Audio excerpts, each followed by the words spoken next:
Guys आपने पूरे week current affairs को बहुत ध्यान से फॉलो किया है, तो जो हमने करंट अफेयर्स कवर किए हैं उससे रिलेटेड अब ये टेस्ट है आप लोगों के लिए। एमसीक्यू क्विज है, आपकी प्रीलिम्स की प्रिपरेशन को स्ट्रांग बनाने के लिए है, राइट। तो हर हफ्ते ये क्विज आएगा। आपको करना क्या है, पहले मैं आपको इंस्ट्रक्शंस दे देता हूं। आपको एक पेन और पेपर लेकर अपने साथ बैठना है, राइट। मैं आपके सामने क्वेश्चन पढ़ूंगा, आपको उस क्वेश्चन को ध्यान से सुनना है, उसका कौन सा ऑप्शन करेक्ट है उसको अपने पास मार्क करना है, और जैसे ही मैं उसका आंसर बताऊंगा तो आपको जो है वो उस आंसर को नोट करना है और आज चेक करना है कि आपने क्या आंसर लिखा है, राइट।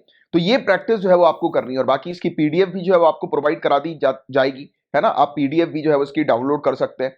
तो ये प्रैक्टिस आप करिए, और ये अब वीकली बेसिस पर प्रैक्टिस मैं आपकी कवर कराऊंगा। क्वेश्चन को ध्यान से सुनिए और बिल्कुल टाइम में, यानी कि जैसे ही मैं नेक्स्ट क्वेश्चन पे जा रहा हूं उससे पहले आपका आंसर जो है वो आप मार्क कर दीजिए, राइट। तो ये एक प्रैक्टिस हम लोग जो है वो करेंगे, अब से रेगुलर बेसिस पर ये प्रैक्टिस कंडक्ट की जाएगी वीकली, राइट। तो food safety and standard authority of India से रिलेटेड पहला क्वेश्चन है, बहुत ध्यान से क्वेश्चन समझिए। भारतीय खाद्य सुरक्षा और मानक प्राधिकरण से रिलेटेड क्वेश्चन है, राइट। पहला स्टेटमेंट लिखा गया है कि रिसेंटली एक draft regulation genetically modified food को लेकर एफएसएसएआई लेकर आई है, पहला स्टेटमेंट। और जो प्रपोज्ड रेगुलेशन है ये अप्लाई होगा किसके ऊपर, जेनेटिकली मॉडिफाइड ऑर्गेनिज्म के ऊपर या लिविंग ऑर्गेनिजम्स के ऊपर, जो कि इन फूड में, खाने में या फूड प्रोसेसिंग के पर्पस के लिए इनडायरेक्ट तरीके से उपयोग में लिए जाते हैं। तो आपको ये दो स्टेटमेंट जो मैंने आपको बताई है, इन दोनों स्टेटमेंट में से बताइए कौन सा स्टेटमेंट करेक्ट है। तो फर्स्ट स्टेटमेंट करेक्ट है, सेकंड स्टेटमेंट इनकरेक्ट है। क्योंकि ध्यान से सुनिए, मैंने बोला इनडायरेक्ट यूज के लिए, यानी कि जेनेटिकली मॉडिफाइड ऑर्गेनिज्म या living modified organism indirect use के लिए जो है वो फूड में या प्रोसेसिंग के लिए लिए जाएंगे, तो उस पर ये रेगुलेशन अप्लाई होगा। तो इनडायरेक्ट नहीं, डायरेक्ट यूज, कि आप जो है वो अगर डायरेक्टली जेनेटिकली मॉडिफाइड ऑर्गेनिज्म या लिविंग मॉडिफाइड ऑर्गेनिज्म का उपयोग कर रहे हो फूड या फूड प्रोसेसिंग के पर्पस के लिए, तो उसमें ये रूल्स रेगुलेशन जो होंगे वो एप्लीकेबल होंगे। तो कभी भी कोई टॉपिक पढ़ो तो ध्यान से पढ़ो, क्योंकि एक वर्ड जो होता है उसका वो आपसे गलती करा सकता है। लगेगा ये स्टेटमेंट सुनने में कि अरे हाँ ये तो बिल्कुल करेक्ट है, बट वो स्टेटमेंट गलत है, राइट। सिर्फ एक वर्ड के कारण वो स्टेटमेंट गलत हो गया। तो इस प्रकार से आपको प्रैक्टिस रखनी है। Consider the following statement about genetically modified organism या फिर ट्रांसजेनिक ऑर्गेनिज्म। तो ये टॉपिक ट्रांसजेनिक जीव से रिलेटेड है या आनुवांशिक रूप से संशोधित जीव से रिलेटेड है, तो बहुत ध्यान से सुनिए। तो क्या जेनेटिकली मॉडिफाइड ऑर्गेनिज्म ऑल्टर्ड या फिर आर्टिफिशियली इंट्रोड्यूस किए जाते हैं जेनेटिक इंजीनियरिंग टेक्निक की मदद से, और जेनेटिक मॉडिफिकेशन के अंदर mutation, insertion, deletion of genes जो होती है वो शामिल होती है। आनुवांशिक संशोधन में जीन का उत्परिवर्तन, सम्मिलन या विलोपन शामिल है। बताइए ये दोनों स्टेटमेंट में से कौन सा स्टेटमेंट करेक्ट है, बताएं। बहुत इंपॉर्टेंट टॉपिक है जेनेटिकली मॉडिफाइड ऑर्गेनिज्म से रिलेटेड, तो ये दोनों ही स्टेटमेंट बिल्कुल करेक्ट है, right. Dara Shikoh, next question है दारा शिको से रिलेटेड। तो दारा शिको जो थे शाहजहां के सबसे बड़े पुत्र थे, और इन्हें एक लिबरल मुस्लिम, उदार मुस्लिम के रूप में वर्णित किया गया है, जिन्होंने कोशिश करी है हिंदू और इस्लामिक ट्रेडिशंस के बीच में समानता खोजने की। बताएं ये दोनों स्टेटमेंट में से कौन सा स्टेटमेंट करेक्ट है दारा शिको से रिलेटेड। तो तीसरा स्टेटमेंट, यानी कि दोनों ही स्टेटमेंट करेक्ट है, ऑप्शन होगा सी, ABCD में option C is the correct option. Rani Lakshmibai ji से रिलेटेड क्वेश्चन है। रानी लक्ष्मीबाई जी का जन्म हुआ था एज अ मणिकर्णिका के तौर पर, इनका जो नाम था मणिकर्णिका तांबे था, और वाराणसी यूपी में इनका जन्म हुआ था। और रानी जो थी इन्होंने डॉक्ट्रिन ऑफ लैप्स, जो हम लोग को मतलब डॉक्ट्रिन ऑफ लैप्स जो हम लोग को देखने को मिलती है, हड़प नीति जो हम लोग को देखने को मिलती है, उसका इन्होंने अपोज किया था, उसके विरुद्ध थी है, इसका विरोध किया था रानी लक्ष्मीबाई जी ने। और डॉक्ट्रिन ऑफ लैप्स जो पॉलिसी थी वो लॉर्ड डलहौजी की थी। बताइए ये दोनों स्टेटमेंट में से कौन सा स्टेटमेंट करेक्ट है। तो दोनों ही स्टेटमेंट बिल्कुल करेक्ट है। अच्छा, नेक्स्ट क्वेश्चन, केन और बेतवा नदी क्या मध्य प्रदेश में ओरिजिनेट होती है और क्या ये यमुना की टेरिटरी है। और केन जो है वो यमुना नदी से आकर मिलती है उत्तर प्रदेश की बंदा डिस्ट्रिक्ट में, और बेतवा से आकर मिलती है उत्तर प्रदेश की हमीरपुर डिस्ट्रिक्ट में। बताएं कौन सा होगा इसका करेक्ट आंसर। तो दोनों ही स्टेटमेंट बिल्कुल करेक्ट है इसके। केंदुपत्ता, केंदुपत्ता के बारे में आपको पता होना चाहिए। केंदुपत्ता को क्या वेस्ट बंगाल का ग्रीन गोल्ड कहा जाता है। बताइए केंदुपत्ता क्या वेस्ट बंगाल की ग्रीन गोल्ड कही जाती है। और ये जो पत्ता हम लोग को देखने को मिलता है बीड़ी बीड़ी बनाने में उपयोग में लिया जाता है, राइट। और जिस क्षेत्र में ये पत्ते उगते हैं, इसका प्रोडक्शन होता है, वहां के लोकलाइट्स बीड़ी पीते हैं, राइट, इस पत्ते को रैप करके। और वैसे भी इन जनरल बीड़ी प्रोडक्शन में केंदू पत्ते का उपयोग होता है। तो ऑप्शन बी इज करेक्ट, दूसरा स्टेटमेंट बिल्कुल करेक्ट है। ऑप्शन ए, पहला वाला स्टेटमेंट जो है, फर्स्ट ऑप्शन, वो इनकरेक्ट है। क्यों इनकरेक्ट है?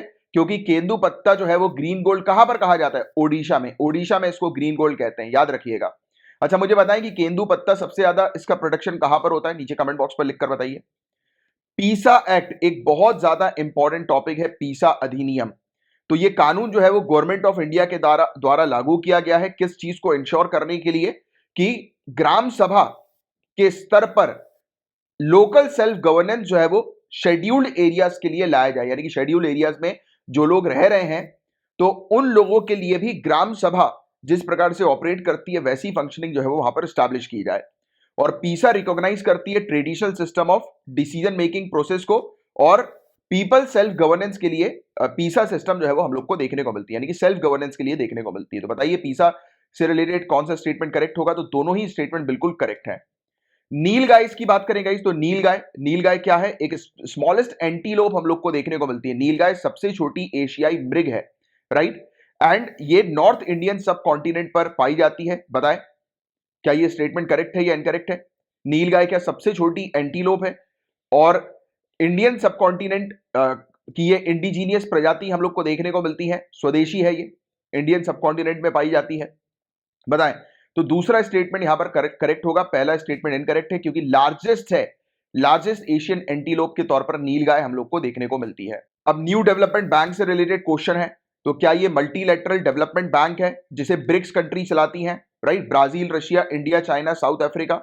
और क्या ये बैंक जो है new development bank 6th BRICS summit जो कि फोर्टलेजा ब्राजील में हुआ था, तो वहां पर क्या इस बैंक को स्टैब्लिश किया था?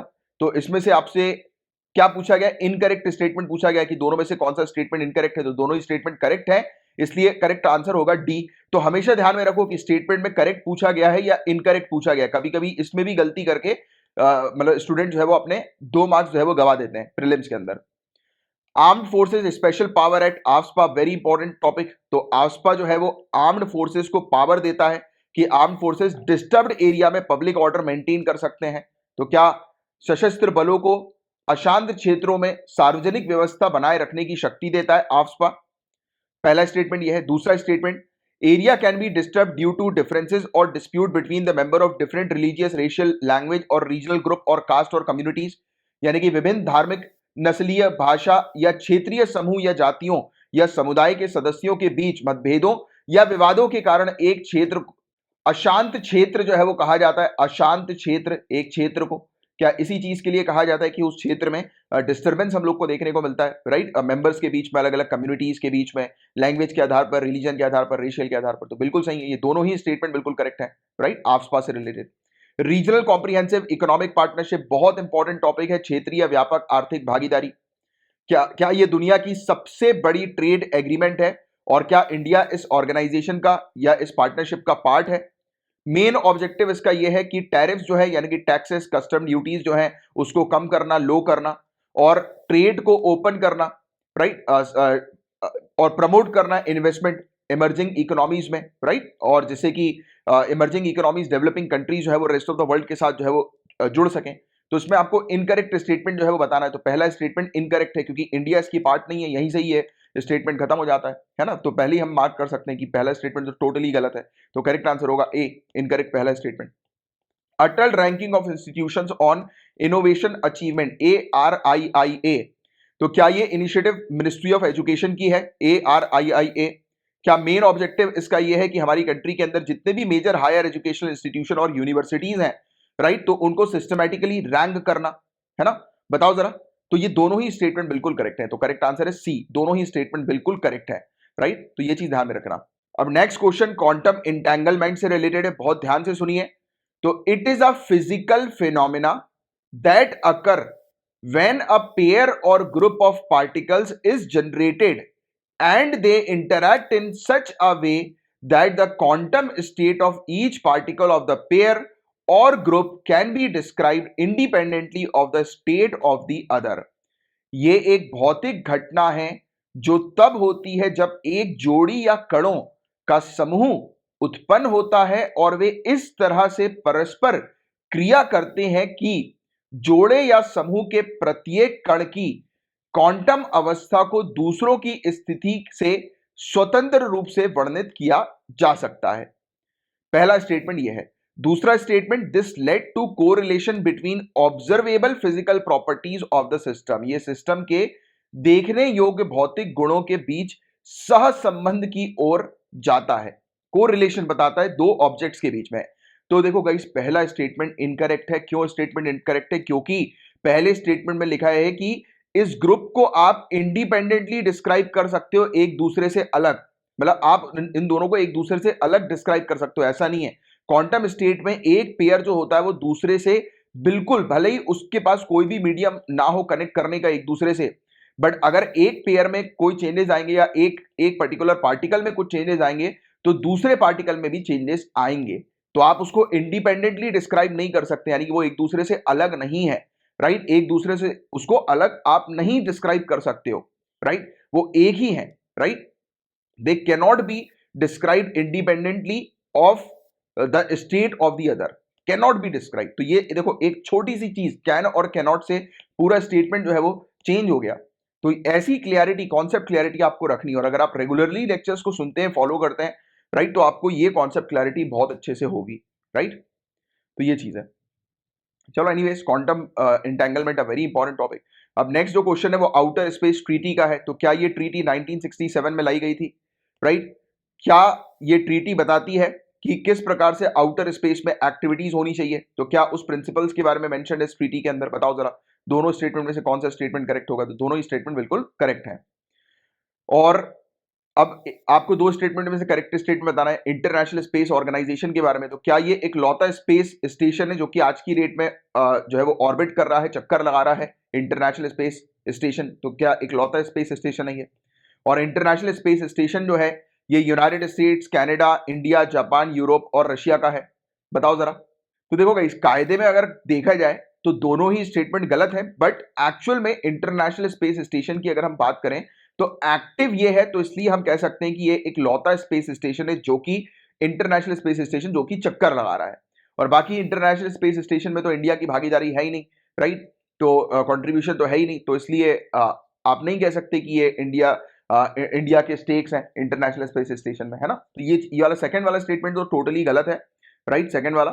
बट फर्स्ट वाला स्टेटमेंट जो है वो गलत नहीं कहोगे आप, हालांकि है। तियांगोंग की अगर हम बात करें, चाइना जो है वो अपने स्पेस स्टेशन को ट्रायल पे उसने भेजा है, बट अभी तक उसने ऑफिशियली उस चीज को लॉन्च नहीं किया है और वो काम नहीं कर रही, ऑपरेट नहीं कर रही है, राइट, ऑफिशियल लेवल पर।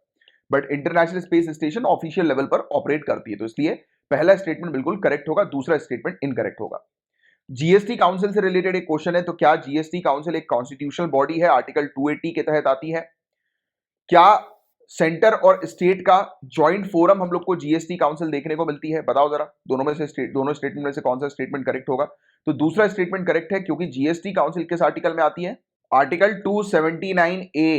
तो इसके तहत हम लोग को जीएसटी काउंसिल देखने को मिलती है, राइट। तो ये पॉइंट आप ध्यान में रखिएगा। तो पहला स्टेटमेंट गलत हो गया, दूसरा स्टेटमेंट बिल्कुल करेक्ट है। सेंटर और स्टेट्स का ये बेसिकली ज्वाइंट फोरम हम लोग को देखने को मिलता है, संयुक्त मंच हम लोग को देखने को मिलता है, right. North Atlantic Treaty Organization, a very important topic, NATO. तो क्या ये एक इंटर गवर्नमेंटल मिलिट्री अलायंस है? क्या इसे 1949 में क्रिएट किया गया था यूके के द्वारा? तो ये वाला स्टेटमेंट दूसरा वाला तो बिल्कुल गलत है, यूके ने तो इसको क्रिएट किया ही नहीं था, तो आप बिल्कुल इसको जो है वो हटा सकते हो। तो पहला स्टेटमेंट बिल्कुल करेक्ट है इसका, नाटो का। अब क्वेश्चन नंबर 18 की बात करें, faecal sludge and septage management का एक टॉपिक है। तो ये क्या ये फीकल स्लज और सेप्टेज मैनेजमेंट एक हाई कॉस्ट और इजली स्केलेबल सैनिटेशन सॉल्यूशन है? क्या ये उच्च लागत का और आसानी से मापनीय स्वच्छता समाधान है, यानी कि आसानी से इसको मापा जाता है? क्या ये फोकस करता है सेफ कलेक्शन, ट्रांसपोर्टेशन, ट्रीटमेंट और रीयूज ऑफ ह्यूमन वेस्ट के ऊपर, कि मानव अपशिष्ट के सुरक्षित संग्रह, परिवहन, उपचार और पुनः उपयोग पर केंद्रित है? क्या ये बताओ। तो देखो, पहली बात तो ये हाई कॉस्ट है ही नहीं, ये तो लो कॉस्ट है, तो पहला स्टेटमेंट तो ऑटोमेटिकली गलत हो गया। और faecal sludge and septage management किस चीज पर प्रायोरिटी देता है? ह्यूमन एक्सक्रीटा मैनेजमेंट पर, बिल्कुल सही। वेस्ट स्ट्रीम पर, जिसके पास हाई हाई हाई पोटेंशियल है डिजीज को स्प्रेड करने का, ह्यूमन एक्सक्रीटा में हाई पोटेंशियल है रोग फैलाने का, है ना, तो ये वाली बात आप जानती है। तो दूसरा स्टेटमेंट इसमें करेक्ट है। तो आपसे करेक्ट पूछा गया तो इसका करेक्ट आंसर है सिर्फ B. B is the correct answer, right, not C. B is the correct answer. दोनों स्टेटमेंट करेक्ट नहीं है, बी करेक्ट स्टेटमेंट है, राइट। नेक्स्ट क्वेश्चन सेंसस से रिलेटेड है। क्या सेंसस को British viceroy Lord Mayo के द्वारा शुरू किया गया था? और पहला सिंक्रोनस सेंसस क्या 1951 में लाया गया था? तो आप जानते हैं कि ये पहला स्टेटमेंट इसमें करेक्ट है, दूसरा स्टेटमेंट इनकरेक्ट हम लोग को देखने को मिल रहा है, राइट। और नेशनल पॉपुलेशन रजिस्टर की बात करें तो क्या नेशनल पॉपुलेशन रजिस्टर एक यूजुअल रेसिडेंट की लिस्ट हम लोग को देखने को मिलती है? और यूजुअल रेसिडेंट क्या वो होंगे जिनका जन्म हुआ है इंडिया में 26 जनवरी 1950 के बाद और 1 जुलाई 1987 से पहले, तो इन्हें इंडिया का सिटीजन जो है वो माना जाएगा। क्या ये लोग हैं क्या यूजुअल रेसिडेंट? तो नहीं। यूजुअल रेसिडेंट वो व्यक्ति होता है जो 6 महीने पहले एक जगह पर रह रहा हो, यानी कि 6 महीने तक एक जगह पर रह रहा हो और योजना बना रहा हो उसी जगह पर नेक्स्ट 6 मंथ रहने की, तो उसको यूजुअल रेसिडेंट कहते हैं। और क्वेश्चन में इनकरेक्ट स्टेटमेंट आपसे पूछा गया है, तो आपको इनकरेक्ट बताना है। तो सेकंड स्टेटमेंट इज इनकरेक्ट, तो करेक्ट आंसर इज बी। प्रधानमंत्री किसान सम्मान निधि स्कीम के बारे में बात करें, पीएम किसान स्कीम के बारे में, तो ये एक सेंट्रल सेक्टर स्कीम है जिसमें 100% funding government of India provide कराती है। और दूसरे इस स्कीम के तहत क्या फंड्स डायरेक्टली बैंक अकाउंट में ट्रांसफर किए जाते हैं बेनिफिशियरीज के? तो दोनों ही स्टेटमेंट बिल्कुल करेक्ट हैं, राइट। तो ये चीज आप ध्यान में रखिएगा पीएम किसान स्कीम के बारे में। इंडो लंका अकॉर्ड की बात करें तो क्या इसे इंदिरा जयवर्धने अकॉर्ड के नाम से जाना जाता है? इंडो लंका अकॉर्ड, क्या ये अकॉर्ड 1987 में साइन किया गया था जिस समय श्रीलंका में सिविल वॉर चल रहा था, गृह युद्ध चल रहा था? तो दूसरा स्टेटमेंट तो करेक्ट है, पहला स्टेटमेंट इनकरेक्ट है। आपसे करेक्ट पूछा गया तो B is the correct answer, right. B is the correct answer. And इसको राजीव जयवर्धने अकॉर्ड के नाम से हम लोग जानते हैं, राजीव जयवर्धने समझौते के नाम से इंडो श्रीलंका समझौते को हम लोग जानते हैं। Air sports federation of India की बात करें गाइस, तो air sports federation of India एक ऑटोनोमस बॉडी बनेगी, राइट, जो कि मिनिस्ट्री ऑफ सिविल एविएशन के अंडर आएगी और ये रिप्रेजेंट करेगी इंडिया को लॉसान हेडक्वार्टर फेडरेशन एरोनॉटिक इंटरनेशनल में। बताइए, और क्या ये air sports federation of India जो है वो प्रोवाइड कराएगी गवर्नेंस वेरियस एयर स्पोर्ट्स के एस्पेक्ट्स पर, जिसमें एयर स्पोर्ट्स की फील्ड में रेगुलेट करेगी, कंपीट करेगी, सर्टिफिकेशन देगी, राइट, उनके ऊपर पेनाल्टी जो है वो लगाएगी? बताइए जरा। तो ये दोनों ही स्टेटमेंट जो है वो बिल्कुल करेक्ट है, बट यहां पर मैं थोड़ा सा आपको रोकना चाहता हूं। वो इसलिए रोकना चाहता हूं और थोड़ा समझाना चाहता हूं कि ये air sport federation of India जो है ये बॉडी अभी फाइनलाइज नहीं हुई है। अभी एक ड्राफ्ट जो है वो लाया गया था, तो उसी ड्राफ्ट में एएफएसआई के बारे में बात की गई थी, बट ये बॉडी अभी फाइनलाइज नहीं है, फाइनल नहीं है, राइट। तो इस पर भी थोड़ा सा आप ध्यान रखना, राइट। तो आपकी अंडरस्टैंडिंग के लिए कि air sport federation of India किस प्रकार से ऑपरेट करती है, तो इसलिए ये क्वेश्चन रखा गया है, बट बाकी आपको ये वाली अंडरस्टैंडिंग भी होनी चाहिए। अब रायथू बंधु स्कीम के बारे में बात करें तो क्या ये वेलफेयर प्रोग्राम है जिसमें फार्मर्स को सपोर्ट किया जाता है कि फार्मर 2 क्रॉप में, मतलब एक साल में 2 क्रॉप्स पर जो है वो इन्वेस्टमेंट कर सकें? और गवर्नमेंट ऑफ तेलंगाना की क्या ये स्कीम थी? और मेन पर्पस इस स्कीम का ये था कि इनडेटनेस की जो साइकिल जो है, ऋणग्रस्तता की जो साइकिल जो हम लोग को किसानों की देखने को मिलती है, तो उसको जो है वो खत्म करना है। बताइए जरा। तो दोनों ही स्टेटमेंट करेक्ट है। हमने रायतू बंधु स्कीम के बारे में काफी डिटेल में डिस्कस किया था। सो गाइस, गाजा स्ट्रिप से रिलेटेड ये क्वेश्चन है, तो आपको बताना है गाजा स्ट्रिप किसके साथ अपनी बाउंड्री जो है वो शेयर करती है? Israel, Egypt, Lebanon. तो ये जो इस प्रकार के जो क्वेश्चन होते हैं वो मैप की प्रैक्टिस वाले होते हैं, तो इसलिए मैं हमेशा कहता हूं कि आपको मैप की तरफ जरूर देखना है। तो आप जानते हैं कि गाजा स्ट्रिप जो है वो इजराइल की एक एरिया, हम लोग को विवादित एरिया देखने को मिलता है जहां पर हमास ग्रुप ऑपरेट करता है, राइट। तो इजराइल तो डेफिनेटली होगा ही, राइट। और इसी के बगल में जस्ट इजिप्ट हम लोग को देखने को मिलती है, बट लेबनान जो है वो उसके काफी दूर हम लोग को देखने को मिलती है। तो the correct answer is 1 and 2 only. B is the correct answer, right. तो B is the correct answer, not C. B is the correct answer. तो इसमें गड़बड़ी जो है वो आपको नहीं करनी है, राइट। तो इसमें करेक्ट आंसर इज बी। अब देखिए, पैंगोंग सो लेक से रिलेटेड एक क्वेश्चन है, तो क्या पैंगोंग सो लेक एक एंडोरेहिक लेक है? तो आपको एंडोरेहिक क्या होता है तो इसके बारे में पता होना चाहिए। तो ये जीएस पॉइंट ऑफ व्यू से एक टर्म आपसे पूछ लिया गया है, राइट। तो इसका मतलब लैंडलॉक। तो क्या ये एक लैंडलॉक लेक है पैंगोंग सो लेक? तो बिल्कुल करेक्ट, हाँ ये लैंडलॉक लेक है। और लाइन ऑफ एक्चुअल कंट्रोल क्या, यानी कि LAC क्या इस लेक से होकर गुजरती है? हाँ बिल्कुल गुजरती है। तो दोनों ही स्टेटमेंट इसके करेक्ट है, राइट। अब नॉन प्रोलिफरेशन ट्रीटी के बारे में यहां पर बात हो रही है न्यूक्लियर वेपन्स को लेकर। तो क्या ये एक इंटरनेशनल ट्रीटी है जिसका ऑब्जेक्टिव है कि न्यूक्लियर वेपन्स और न्यूक्लियर वेपन टेक्नोलॉजी के स्प्रेड को प्रिवेंट करना? बताइए, रोकना। तो काफी सारे लोगों को लगेगा कि हाँ ये बिल्कुल करेक्ट आंसर है कि ये एक ऐसी ट्रीटी है जो कि न्यूक्लियर वेपन और वेपन टेक्नोलॉजी पर रोक लगाती है। गाइस, ये रोक नहीं लगाती। आपको पता होगा, जब मैंने आपको नॉन प्रोलिफरेशन ट्रीटी के बारे में पढ़ाया था तब हमने डिस्कस किया था कि ये रोक नहीं लगाती है टेक्नोलॉजी के ऊपर, ये बोलती है कि कंट्रीज जो है वो न्यूक्लियर वेपन टेक्नोलॉजी के ऊपर काम करें, बट ये ध्यान में रखें कि उस टेक्नोलॉजी का उपयोग जो है वो क्लीन एनर्जी, आपको पता होगा इसकी न्यूक्लियर एनर्जी का उपयोग जो है वो किस पर्पस के लिए किया जाता है, पावर को जनरेट करने के पर्पस के लिए किया जाता है, क्लीन एनर्जी को जनरेट करने के पर्पस के लिए किया जाता है, पॉल्यूशन फ्री एनर्जी को जनरेट करने के पर्पस के लिए किया जाता है। तो ये उस पर रोक नहीं लगाती है, ठीक है, तो ये पॉइंट आप ध्यान में रखिएगा। तो एक छोटा सा वर्ड जो ऐड किया न्यूक्लियर टेक्नोलॉजी, उससे ये स्टेटमेंट हो गया गलत। और क्या ये सिर्फ बाइंडिंग कमिटमेंट लगाती है जिसका गोल ये है कि न्यूक्लियर वेपन स्टेट्स जो है वो डिसआर्मामेंट करें? तो सिर्फ न्यूक्लियर वेपन स्टेट्स के ऊपर थोड़ा ना काम करती है ये नॉन न्यूक्लियर वेपन स्टेट्स के ऊपर भी काम करती है। दूसरा स्टेटमेंट भी जो हो गया वो इनकरेक्ट हो गया। और आपसे क्या पूछा गया था? इनकरेक्ट पूछा गया था, तो इसमें जो करेक्ट आंसर होगा वो होगा सी। तो दोनों ही स्टेटमेंट जो है वो गलत है, राइट? तो ये चीज आपको थोड़ी सी ध्यान में रखनी है। तो C is the correct answer, not D. 5G mobile network के बारे में यहां पर बात हो रही है, तो इसमें से आपको बताना है कौन सा स्टेटमेंट करेक्ट है। तो 5G टेक्नोलॉजी के अंदर क्या higher multi Gbps peak data speed होती है? क्या बहुत तेजी से एक डेटा को ट्रांसफर करने की इसकी क्षमता होती है? क्या इसके अंदर अल्ट्रा हाई लेटेंसी होती है? क्या ये मोर रिलायबल होता है? क्या ये मैसिव नेटवर्क कैपेसिटी, एक बहुत व्यापक इसकी कैपेसिटी हम लोग को देखने को मिलती है, बड़े पैमाने पर नेटवर्क कैपेसिटी हम लोग को देखने को मिलती है? बताइए जरा क्या होगा इसका करेक्ट आंसर, मतलब ये स्टेटमेंट करेक्ट होगा या नहीं होगा? तो ये स्टेटमेंट इनकरेक्ट होगा, क्योंकि लेटेंसी जो होती है इसमें लो होती है, ना कि हाई होती है। तो इस पर भी मैंने आपको क्लियरली समझाया था, अगर आपने लेक्चर्स के दौरान ध्यान दिया होगा ये छोटी छोटी बातों पर, तो आपके बिल्कुल आंसर्स करेक्ट हो रहे होंगे, राइट? और दूसरी बात अगर हम लोग बात करें, 5G एक वायरलेस डिवाइस है जो कि कनेक्ट करती है इंटरनेट और टेलीफोन नेटवर्क में। तो क्या ये रेडियो वेव्स के माध्यम से लोकल एंटीना के थ्रू आप कनेक्ट कर सकते हो इन डिवाइसेस को? तो हाँ, कनेक्ट कर सकते हो। तो दूसरा स्टेटमेंट इज करेक्ट, पहला इज इनकरेक्ट, राइट? तो ये चीज आप थोड़ी सी ध्यान में रखिएगा। शी बॉक्स, अब शी बॉक्स के बारे में बात करें। और गाइस अगर आपके क्वेश्चंस गलत हो रहे हैं, टेंशन लेने की जरूरत नहीं है, क्योंकि अभी आप गलती कर लें जितनी आपको करनी है, जिससे कि एग्जामिनेशन के समय पर आपसे कोई गलती ना हो। तो यही तो प्रैक्टिस है यार प्रीलिम्स की। शी बॉक्स के बारे में हम लोग बात करेंगे। तो ये एक ऑनलाइन कंप्लेंट मैनेजमेंट सिस्टम हम लोग को देखने को मिलता है, जहां पर सेक्सुअल हरासमेंट, जो वर्क प्लेस पर जो सेक्सुअल हरासमेंट होती है उससे रिलेटेड कंप्लेन यहां पर रजिस्टर की जाती है शी बॉक्स में। और क्या ये initiative national commission for women का हम लोग को देखने को मिलता है? बताइए जरा दोनों में से स्टेटमेंट कौन सा करेक्ट होगा। तो पहला स्टेटमेंट करेक्ट है। ये इनिशिएटिव किसका है जरा बताओ? Ministry of women child development. Mullaperiyar dam के बारे में हम लोग बात करेंगे। अब वेरी इंपॉर्टेंट टॉपिक गाइस, इससे रिलेटेड क्वेश्चन है। तो क्या ये डैम तमिलनाडु में लोकेटेड है? और क्या ये डैम पेरियार और वैगई नदी के संगम पर लोकेटेड है? बताओ जरा। तो ये डैम केरला में लोकेटेड है, बट तमिलनाडु इस डैम को ऑपरेट करती है, आपको ये वाली बात पता होगी, राइट? तो केरला के अंदर ये डैम है, तो पहला स्टेटमेंट इनकरेक्ट हो गया। दूसरा स्टेटमेंट भी इनकरेक्ट है, क्योंकि मुल्ला पेरियार इसका नाम है, तो मुल्लार नदी और पेरियार नदी के संगम पर ये डैम लोकेटेड है, ना कि पेरियार और वैगई नदी। तो दोनों ही स्टेटमेंट इनकरेक्ट है, इसलिए correct answer is D. Incorrect पूछा गया है आपसे, राइट? और बताया जा रहा है कि शेड्यूल बैंक से रिलेटेड अगर हम लोग बात करें, ये क्वेश्चन है शेड्यूल बैंक का। तो आपको पता है कि एयरटेल पेमेंट बैंक अब शेड्यूल बैंक जो है वो बन चुकी है, इससे रिलेटेड न्यूज आई थी। तो शेड्यूल बैंक इंडिया के अंदर ऐसे बैंक हम लोग को देखने को मिलते हैं जो कि बॉम्बे स्टॉक एक्सचेंज पर लिस्टेड होते हैं।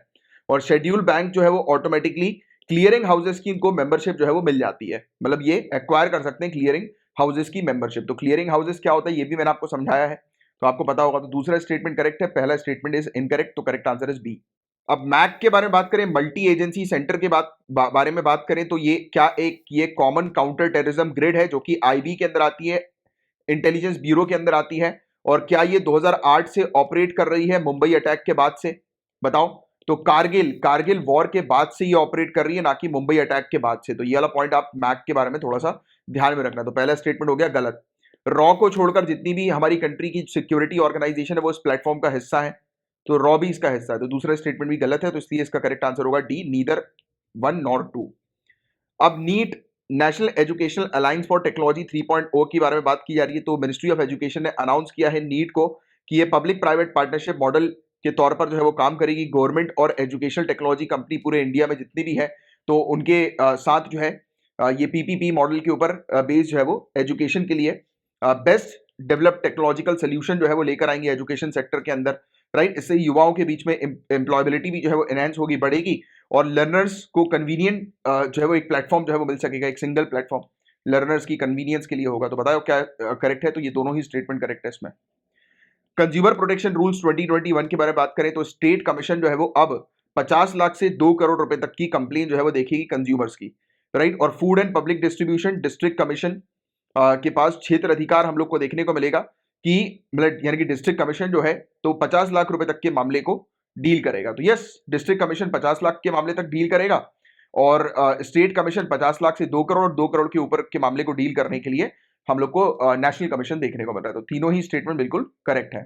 ई दाखिल पोर्टल की बात करें गाइस तो ये एक इनिशिएटिव हम लोग को एफएसएसएआई का देखने को मिल रहा है। क्या एफएसएसएआई का ई दाखिल पोर्टल है? बिल्कुल नहीं, राइट। तो ये स्टेटमेंट ऑटोमेटिकली अपने आप में गलत है और ये पोर्टल लॉन्च किया गया कंज्यूमर्स की शिकायतें जो है उसको रिजॉल्व करने के लिए। तो दूसरा स्टेटमेंट करेक्ट है। तो correct answer is B, right. तो इसी के साथ आज के टोटल 35 क्वेश्चन जो है वो फिनिश होते हैं, राइट। पहले वीक जनवरी से। तो मैं उम्मीद करता हूं कि ये इनिशिएटिव आपको अच्छा लगा होगा, राइट, क्वेश्चन एंड आंसर का। और इसकी पीडीएफ भी जो है वो आपको मिल जाएगी। आप अगर हमारे बैच में एनरोल्ड हैं तो आपको इसकी पीडीएफ जो है वो आपके पास जो है वो मिल जाएगी। आप उस पीडीएफ को जो है वो डाउनलोड कर सकते हैं। और अगर आपको हमारे बैच में एनरोल करना है तो आप डेफिनेटली करिए, क्योंकि इस बैच के अंदर आपको बहुत सारी फैसिलिटीज मिलती है। इस बैच में एनरोल होने के बाद आपको करंट अफेयर से कहीं और से कुछ भी प्रिपेयर करने की आवश्यकता नहीं है। सब कुछ पीडीएफ वगैरह, राइट, पूरी प्रॉपर डिटेल में हर एक टॉपिक की एनालिसिस आपको प्रोवाइड की जाती है। और रेगुलर बेसिस पर गाइस लेक्चर्स को फॉलो करिए, ये आपकी प्रिपरेशन को बहुत ज्यादा स्ट्रांग बना देंगे। चलो, जय हिंद। अब मैं मिलूंगा आपसे नेक्स्ट लेक्चर में।